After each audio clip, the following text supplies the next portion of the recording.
আসসালামু আলাইকুম প্রিয় শিক্ষার্থীরা, আশা করি তোমরা সবাই ভালো আছো। আমি সৈয়দ তাসনুভা মনিরা, প্রভাষক, জীববিজ্ঞান বিষয়, ন্যাশনাল আইডিয়াল কলেজ, ঢাকা।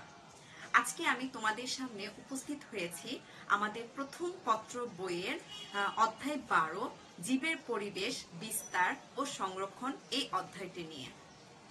ইতিমধ্যে তোমরা এই অধ্যায়ের উপর প্রথম দুটি অংশের ভিডিও ক্লাস করে ফেলেছ। আজকে আমি তার সর্বশেষ অংশ নিয়ে উপস্থিত হয়েছি। আমার আলোচনার বিষয় হচ্ছে জীব বৈচিত্র্য সংরক্ষণ। জীব বৈচিত্র্য বলতে আসলে আমরা কি বুঝে থাকি, বা সংরক্ষণ বলতেই বা কি বুঝে থাকি? এটাকে ইংরেজিতে বলা হয়ে থাকে বায়োডাইভার্সিটি কনজারভেশন। এই যে বায়োডাইভার্সিটি, এই শব্দটা আসলে এসেছে বায়োলজিক্যাল ডাইভার্সিটি এই শব্দটি থেকে, এবং যুক্তরাষ্ট্রের বিজ্ঞানী ওয়াল্টার জি রোজেন সর্বপ্রথম বায়োলজিক্যাল ডাইভার্সিটি এই শব্দটি থেকে সংক্ষিপ্তভাবে বায়োডাইভার্সিটি ব্যবহার করেন। তাহলে জীববৈচিত্র্য সংরক্ষণ আসলে কি? এটা হচ্ছে বর্তমান কালের জীবকুলের সুষ্ঠু ব্যবহার বা রক্ষণাবেক্ষণ ও পরিমিত ও বিজ্ঞানসম্মত ব্যবহার, যাতে করে বর্তমান প্রজন্ম তাদের প্রয়োজন অনুযায়ী জীববৈচিত্র্য ব্যবহার করতে পারে এবং ভবিষ্যৎ প্রজন্ম প্রয়োজন অনুযায়ী জীববৈচিত্র্য ব্যবহার করতে পারে, তারই ব্যবস্থা সমুন্নত রাখা।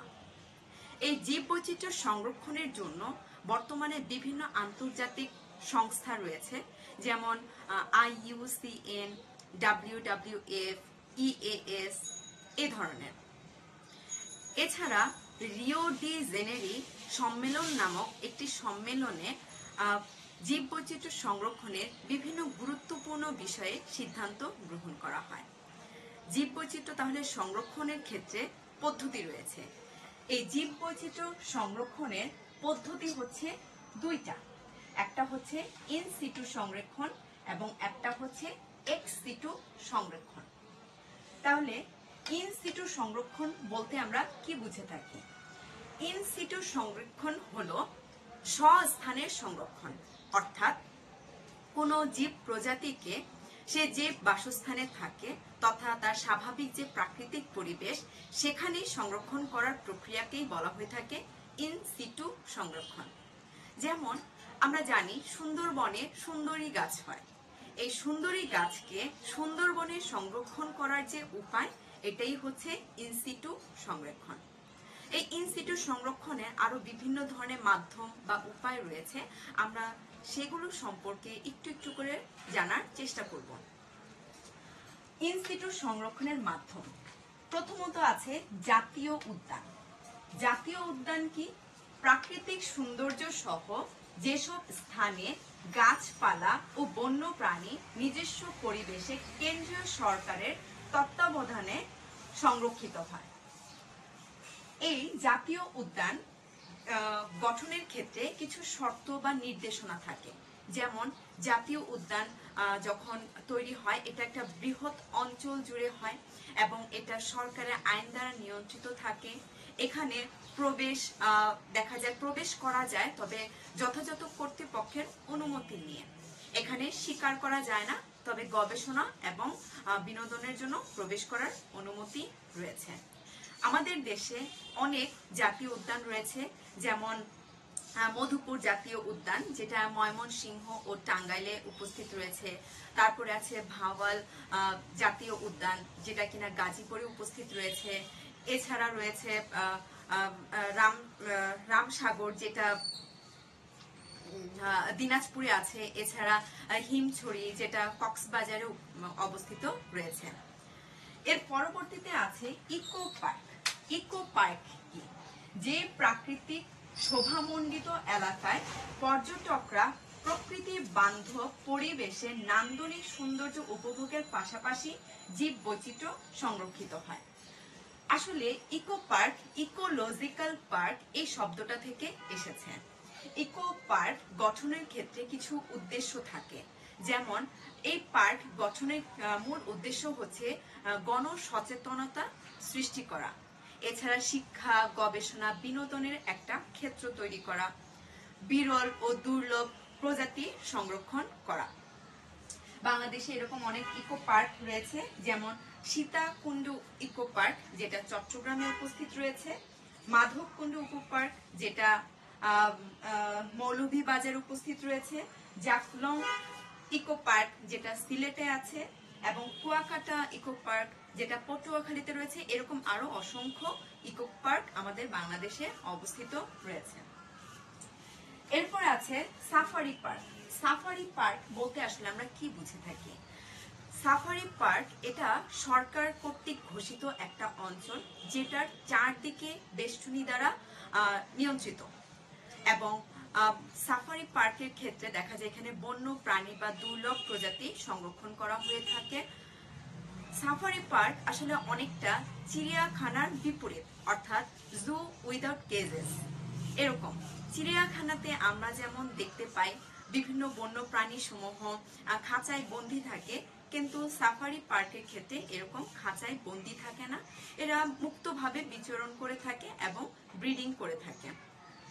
সাফারি পার্কের মূল উদ্দেশ্যই হচ্ছে দুর্লভ প্রজাতি বা বিরল প্রজাতি সংরক্ষণ করা, এছাড়া কিছু বন্য প্রাণী যেমন বাঘ, সিংহ, হরিণ এগুলোকে সংরক্ষণ করা, এছাড়া গবেষণা বা বিনোদনের ক্ষেত্র তৈরি করা।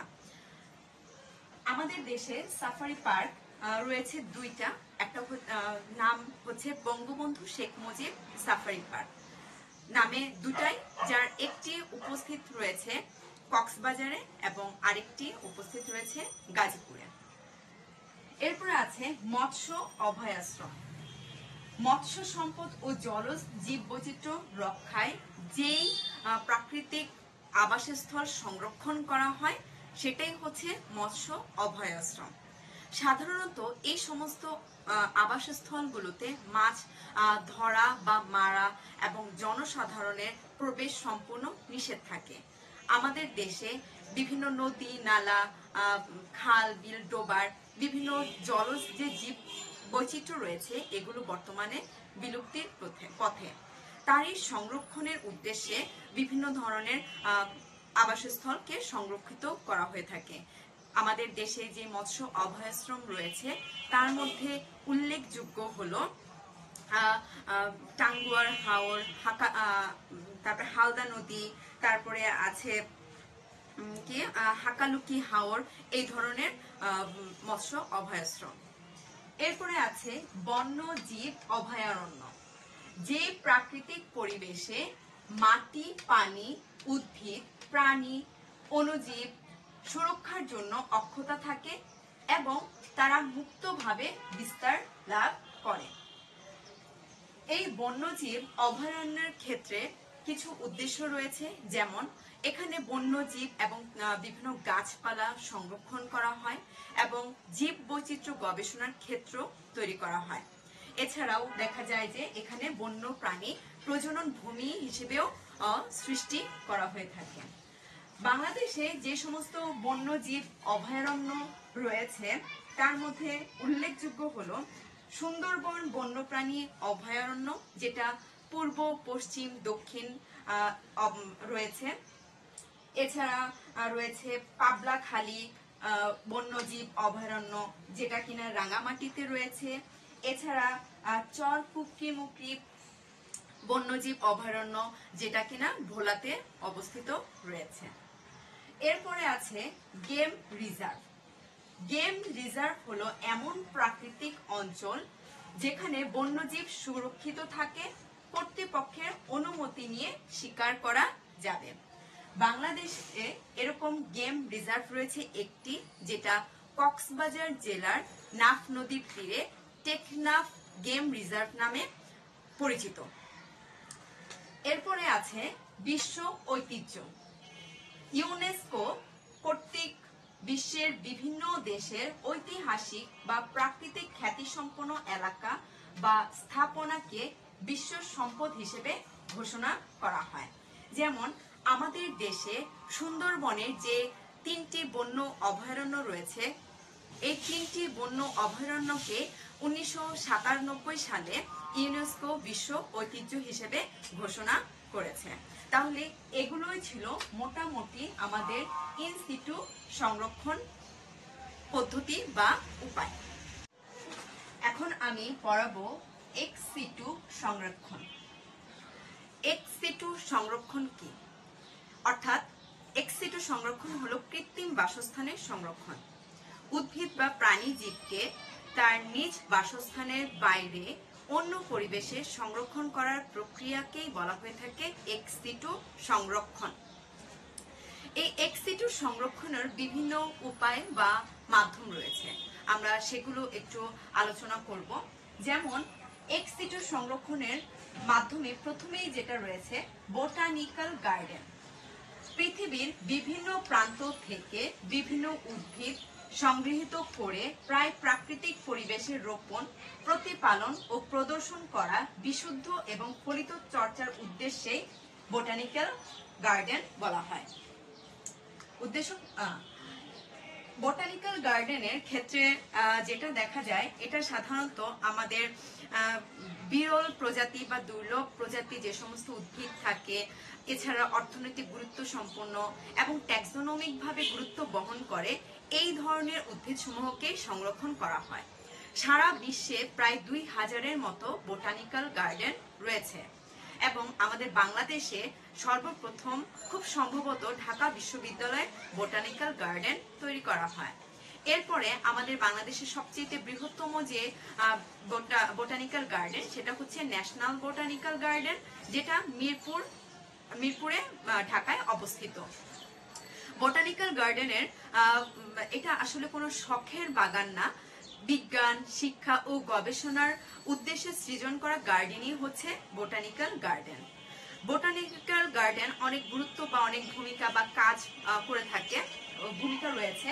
যেমন পাবলিক সার্ভিস অর্থাৎ সামাজিক, কালচারাল, অর্থনৈতিক এক্ষেত্রে গুরুত্ব বহন করে। শিক্ষা, গবেষণা, হার্বেরিয়াম এবং প্রকাশনায় বোটানিক্যাল গার্ডেন সাধারণত বিভিন্ন কাজে ব্যবহার করা হয়। এক্স সিটু সংরক্ষণের আরেকটি উপায় হলো বীজ ব্যাংক, এবং এই বীজ ব্যাংক হলো সবচেয়ে সহজ একটি প্রক্রিয়া, সংরক্ষণ প্রক্রিয়া। এর মাধ্যমে অল্প সময়ে অনেক বেশি পরিমাণ প্রজাতি সমূহ সংরক্ষণ করা যায়। যদি বীজকে -20°C তাপমাত্রায় ফ্রিজিং করলে অধিকাংশ বীজকে শতাব্দীর পর শতাব্দী অঙ্কুরোদ্গম ক্ষমতা সহ সংরক্ষণ করা যায়। এ ধরনের বীজ মোট সবীজী উদ্ভিদের 70% এবং অন্য 30% রিকালসিট্রান্ট বীজ হিসেবে পরিচিত। এখন এই যে রিকালসিট্রান্ট, এটা বলতে আমরা আসলে কি বুঝে থাকি? রিকালসিট্রান্ট হলো যে সমস্ত বীজ শুকালে অঙ্কুরোদ্গম ক্ষমতা নষ্ট হয়ে যায় তাদেরকে বলা হয়ে থাকে, যেমন কাঁঠাল, নারকেল, আম এ ধরনের বীজ। এরপরে আছে ফিল্ড জিন ব্যাংক। সাধারণত অঙ্গজ প্রজননক্ষম যে সমস্ত উদ্ভিদ রয়েছে এবং রিকালসিট্রান্ট যে সমস্ত বীজ রয়েছে তাদেরকেই ফিল্ড জিন ব্যাংকের আলোকে সংরক্ষণ করা হয়, এবং বিভিন্ন প্রজাতি যারা নিজ বাসস্থান থেকে অন্য ভিন্ন পরিবেশে দেখা যায় জীবন্ত অবস্থায় সংরক্ষণ করা হয়। বেশিরভাগ ক্ষেত্রে ক্রপ জাতীয় যে শস্যগুলা বা ফসলগুলো রয়েছে এগুলো ফিল্ড জিন ব্যাংকের মাধ্যমে সংরক্ষণ করা হয়। আবার বাংলাদেশের হর্টিকালচার সেন্টারগুলোতেও দেখা যায় কাঁঠাল, আম, লিচু, নারকেল এই জাতীয় উদ্ভিদগুলোকে সংরক্ষণ করা হয়। এর পরের যে এক্স সিটু সংরক্ষণের মাধ্যম সেটা হচ্ছে ইন ভিট্রো সংরক্ষণ। নিয়ন্ত্রিত পরিবেশে কোষ বা টিস্যুকে বিশেষ পাত্রে অনেক দিন পর্যন্ত সজীব রাখার পদ্ধতিকেই বলা হয়ে থাকে ইন ভিট্রো সংরক্ষণ। আসলে এক্স সিটু সংরক্ষণের মধ্যে এই ইন ভিট্রো সংরক্ষণ পদ্ধতিটা হচ্ছে প্রযুক্তিগত একটি উপায়। এর মাধ্যমে ল্যাবরেটরিতে দেখা যায় বিভিন্ন প্রজাতির উদ্ভিদের টিস্যু বা কোষকে ক্যালাসিত করে বা বরফ অবস্থায় জমা করে রাখা হয় এবং পরবর্তীতে সেখান থেকে চারা তৈরি করা হয়। ইনভিট্রো সংরক্ষণ পদ্ধতিতে দেখা যায় অধিক বেশি পরিমাণে সময় খরচ এবং সতর্কতা অবলম্বন করা হয়ে থাকে, এবং অতি নিম্ন তাপমাত্রায় -196°C তাপমাত্রায় তরল নাইট্রোজেনের মধ্যে ইনভিট্রো সংরক্ষণ করা হয়। এর পরবর্তীতে যে এক্স সিটু সংরক্ষণের মাধ্যম রয়েছে সেটা হচ্ছে নিম্ন তাপমাত্রায় সংরক্ষণ। সাধারণত অঙ্গজ বংশবিস্তারের সক্ষম ফসলের অঙ্গজ অংশ অল্প জীবনকাল সম্পন্ন, দ্রুত বিনষ্ট হয়ে যায়, এই ধরনের উদ্ভিদ সমূহকে নিম্ন তাপমাত্রায় সংরক্ষণ করা হয় এবং এরা দেখা যায় খুব দ্রুত, যদি কিনা এদেরকে সংরক্ষণ ব্যবস্থা করা না হয় তাহলে স্বল্প সময়ের মধ্যে নষ্ট হয়ে যায়। যেমন অতি নিম্ন তাপমাত্রায় 0° থেকে 5°C তাপমাত্রায় বিভিন্ন উদ্ভিদের যে অঙ্গজ অংশ যেমন রাইজোম, কাণ্ড, বাল্ব, এই সমস্ত অংশকে 4 থেকে 5 বছর সংরক্ষণ করা যায়। আবার -10° থেকে -20°C তাপমাত্রায় দেখা যায় 100 বছর পর্যন্ত সংরক্ষণ করা যায়। যেমন একটা উদাহরণ হিসেবে বলা যায়, আমাদের এই যে গোল আলু আমরা যেটা দেখি, এটা 4 থেকে 5°C তাপমাত্রায় 4 থেকে 5 মাস সংরক্ষণ করা যায়। আবার মিষ্টি আলু দেখা যায়, এটাও দেখা যায় 14°C তাপমাত্রায় কয়েক মাস পর্যন্ত সংরক্ষণ করা যায়। এর পরবর্তীতে যেটা রয়েছে এক্স সিটু সংরক্ষণের ডিএনএ সংরক্ষণ। এটা আমরা কম বেশি সবাই জানি যে উদ্ভিদের ডিএনএ সংরক্ষণ করা হয়, অর্থাৎ ডিএনএ সংরক্ষণের মাধ্যমে যেটা হয় সেটা হচ্ছে কোনো বিশেষ বৈশিষ্ট্যের জিনকে সংরক্ষণ করা হয়। ডিএনএ সংরক্ষণের ফলে সরাসরি সেখান থেকে কোনো উদ্ভিদ তৈরি করা যায় না, এটা আসলে জেনেটিক ইঞ্জিনিয়ারিং এর মাধ্যমে দেখা যায় ট্রান্সজেনিক জীব তৈরি করা হয়।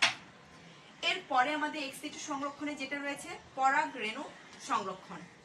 নিম্ন তাপমাত্রায় দীর্ঘদিন সংরক্ষণ করে এবং করা হয় পরাগরেণু এবং পরবর্তীতে জীবন্ত নমুনার সাথে ক্রসিং করা হয়। এই পরাগরেণু সংরক্ষণের ফলে দীর্ঘদিন পর্যন্ত দেখা যায় পরাগরেণু সংরক্ষিত থাকে এবং এখান থেকে অদূর ভবিষ্যতে হ্যাপ্লয়েড উদ্ভিদ তৈরি করা সম্ভব। তবে একটা বিষয় লক্ষণীয় যে পরাগরেণু সংরক্ষণের ফলে শুধুমাত্র পুরুষ দিকটি সংরক্ষিত থাকে, স্ত্রী দিকটি নয়। তো এরকম আরো অনেক এক্স সিটু সংরক্ষণের উপায় আমাদের বইয়ের মধ্যে বিশদভাবে আলোচনা করা রয়েছে, অর্থাৎ সমস্ত জীববৈচিত্র্য সংরক্ষণটি খুব সুন্দর করে আমাদের বইয়ের মধ্যে আরো আলোচনা করা আছে। আমি আশা করব তোমরা বাসায় আরেকটু বেশি বেশি প্র্যাকটিস করবে। তাহলে আমি এই মাধ্যমেই শেষ করছি আমাদের আজকের ভিডিও।